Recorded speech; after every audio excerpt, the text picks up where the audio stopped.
Welcome back to the Run the Numbers podcast. I almost just forgot what my podcast was called. I'm on the island of Nantucket in a cottage, such a quaint cottage with AC that it's not really working, folks. It is not working. So I am sweating, not because of the CAC payback period metrics I got in front of me. I'm also not sweating because of Figma. Boy, not that I had any shares or anything, but I think they're up 158% right now, closing in on maybe like a $40 billion valuation. That is bonkers. That is bonkers. My goodness. I want to talk about some key takeaways in the private markets here, because over on mostlymetrics.com, we just released our Q2 private company benchmarks. And so what we do is we survey all the fine folks who read the newsletter. We had a sample size of 387 this time around. That does include 142 public companies. The rest are from surveying the readers. And what we do is we try to take a look at the performance across different ARR or revenue cohorts, as well as business models. So it could be, are you a vertical software company, marketplace, cloud infra company, security? You get the point. And so it was pretty revealing, like what's going on in the private markets right now. And the first thing that jumped out is that CAC payback is up across the board. It's taking way longer to earn back customer acquisition costs. I think a lot of this is that AI is disrupting traditional search channels that we're used to pouring money into. There's that old adage by CMOs that 50% of my marketing budget is wasted. I just don't know which half. And then there's the other adage that 60% of all VC dollars just go straight to Google search. AI is really tearing up the way that companies find distribution, how they find net new customers. And we saw that throughout the metrics here. I also think that a lot of companies are halting on buying new tools to see if they can build something internally. Now, I don't think you get style points for like building a CRM. I think you should like go get a Salesforce or a HubSpot or an Adio or something, but like probably not a great idea to go out and rebuild your HRIS over the weekend, like if you're not an HRIS player. But yeah, I think a lot of companies are trying to build when it does make sense. I'm going to go through a couple more takeaways, but I really want to talk about this ERP. Ooh, the block is hot. Bring in the folks from Campfire real quick. I hate to break it to you, but you've been lied to. We've all used legacy ERPs that make it seem common to have painful migrations, endless consulting fees that break the bank, and even after you're live, getting simple answers still means hours in spreadsheets. Yeah, try getting to ARR in QuickBooks. Not going to happen. Campfire fixes that. It's the AI-first ERP built for modern finance and accounting teams. It's helping mid-market and enterprise teams close faster, unlock insights instantly in the ERP, and scale smarter without the additional headcount. And get this, I use Campfire myself. Your boy, drinking his own champagne here. And it's been a game changer for Mostly Media. The interface, intuitive, migration, a breeze, and it's freed us up to focus on strategic work like doing this commercial read. They just raised $35 million from a sell to further reimagine the ERP. That is not easy to do. I'm excited to see how they keep reimagining this space, and you should be if you care about the future of finance. Check them out at www.campfire.ai today. That is www.campfire.ai. All right, the next takeaway here is that revenue is coming from existing bases. So net dollar retention is certainly doing the heavy lifting for a lot of companies, especially beyond the 25 million in ARR threshold. So expansion efficiency is becoming the key growth lever. They say that the best customer is the one that you already have, and that is certainly true. And as a result, it's harder for companies who don't have that install base to break out. Burn multiples are falling, and I think that this is in reaction to expensive growth. So capital efficiency is definitely trending up these days. Even companies under 25 million in ARR are showing discipline, so sooner. Burn multiples right now are like half of what they used to be during the 2020, 2021 days. Like those were absolutely ripping. So companies that are even subscale are getting to what we usually would think like a Series D, a Series E company would be at in terms of burn multiples, which is super impressive. Now, the middle is like really messy to be in right now. So I have a lot of sympathy for anybody who's running a company in the $5 million to $25 million ARR range. It's like an absolute grind. It's a knife fight out there, as Tim Dillon would say. So this is the messy middle because payback is still high. Rule of 40 was really weak, and operating leverage hasn't taken hold yet for these companies. They're kind of caught in this valley or in this trough. But the ones that escape, they're escaping hard. So after 25 million, you start to see meaningful gains in payback, burn, and retention.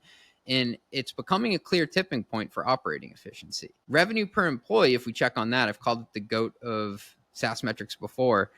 At less than 5 million in ARR, it's 104K. So it goes from 100K to 300K by the time you get past 50 million. And that's approaching public market benchmarks. Rule of thumb there is that you should have revenue per employee of 400K when you IPO. So we're getting there a lot faster than expected. Sales and marketing spend is consolidating. So if you're looking into what's driving those CAC payback periods that are elongating, marketing used to be about 1/3 of sales and marketing spend. So a lot of times, like just rule of thumb, everybody, like if you look at a public company P&L and they don't break out past sales and marketing, usually within that, this is historically, 1/3 is marketing and 2/3 is sales. All of that marketing spend is closing in on just 25%. It's being pulled back as sales teams are now seemingly required to generate an increasing amount of their own pipeline. So if you're the salesperson, you're probably sitting there nodding your head saying, yeah, I know, I'm doing a lot of the legwork. And the numbers are showing that the marketing budgets are being peeled back. As Greg Jennings would say, I put the team on my back. And so throughout these metrics, we added top and bottom quartiles to this report, and the gap is really stark. So CAC, NDR, burn, revenue per employee, in every case, the spread is meaningful and the winners are pulling away in all these categories. So it's becoming the haves and have-nots. I just want to touch on some of the comparisons in the public market because that informs how we think about the private market. In the data, what we saw this quarter is that the median revenue multiple for the 142 companies in our index is 5.2 X EV to NTM revenue, which means if you think about what the analysts are saying a company is going to do over the next 12 months on like a rolling basis in the future, trading at about 5.2x that revenue amount. What that means is if you were a company that's forecast to do $1 billion in revenue, you would be trading at 5.2 billion valuation. Okay. So this is a slight recovery actually from 3 months ago when we checked in from 4.6x, which was only actually the third time it dipped below 5x in the last 5 years. Okay, so we had hit a trough in terms of valuation. And keep in mind that historically a 10x NTM revenue multiple is viewed as a premium valuation that's reserved for the best of the best companies. So the best 10 companies that I'm tracking right now are actually trading at 16.2x, so way above 10. And that is a recovery from 13.4x 3 months ago. So rising tide is certainly lifting all ships here.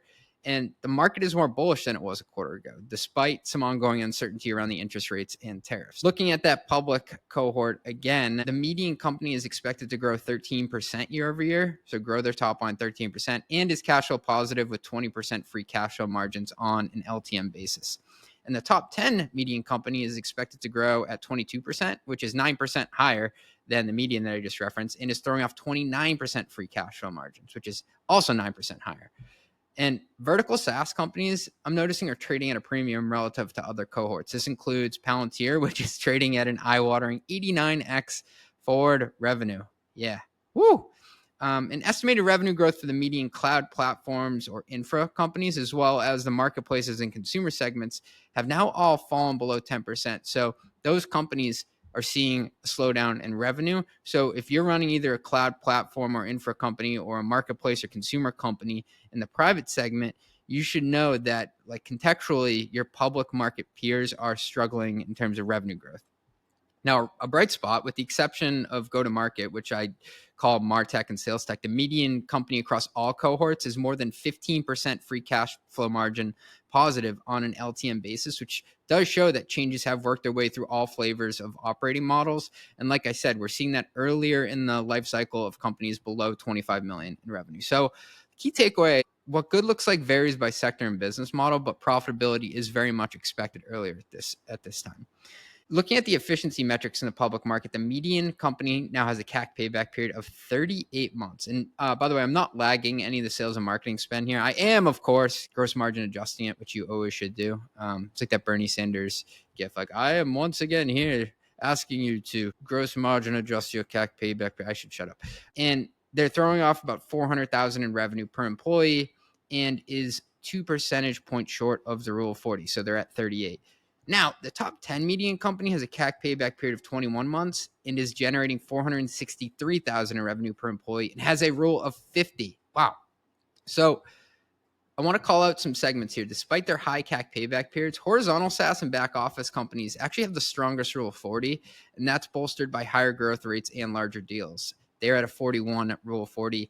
And at scale, marketplaces and consumer companies are the most efficient on a per employee basis, followed by payments and fintech. And that's really not a surprise because at scale, both of these models benefit from network effects and are able to effectively amortize down their infrastructure costs. So, reminder PSA to benchmark your efficiency against companies that look and sell like you. So I just wanted to hit on some of the LTM revenue growth metrics that we got submitted from the Readers Are Mostly Metrics. So the median growth rate for companies below 5 million in revenue was 52%. Top quartile was 99%, and bottom quartile was 24%. The median revenue growth for companies in that $5 to $25 million range, which I said was lagging, 26%. So it gets cut in half from the less than $5 million range. Top quartile was only 43%. So you are a standout if you are in the $5 million to $25 million revenue range and you're growing just 43%. And bottom quartile was 16%. Pretty hard to get funding if you're doing that. Then you see the breakout, because once you get past 25 million, the median growth rate is 45%. It goes up 19 percentage points. Wow. So we have a widening gap there. 50 million plus, as you start to get to scale, the median growth rate was 27%. Top quartile was 42 and the bottom was 9. And keep in mind, we're comparing this to the public market benchmarks of 13% median growth rate. Top quartile is growing at 27%, bottom quartile at just 1. So there were a plethora of metrics in here. Report is 33 pages long. If you're operating a privately held tech company, I would jump right in over at mostlymetrics.com. And crack a Miller Lite, get some popcorn, and watch this Figma IPO, because I'm refreshing the page over here. This is getting kind of wild. All right, catch you next week. Peace.